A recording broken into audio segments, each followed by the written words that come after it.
Yes, yun. Nakita ko in flesh. Idol ko yan, Vinny.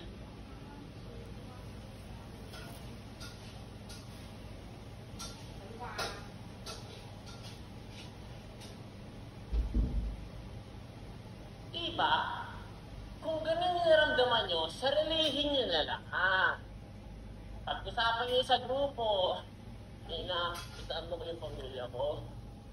Tapos, yan o, tinumog ako ng mga fans. Yung mukha ko, para tuloy ako kumirap sa kanila. Pag-usapan nyo na lang, yung mga bagay na hindi na pinupost.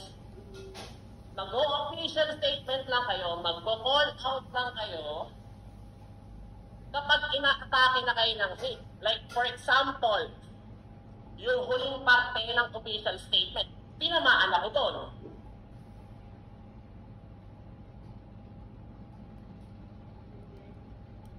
Anong sabi doon sa huling parte ng official statement?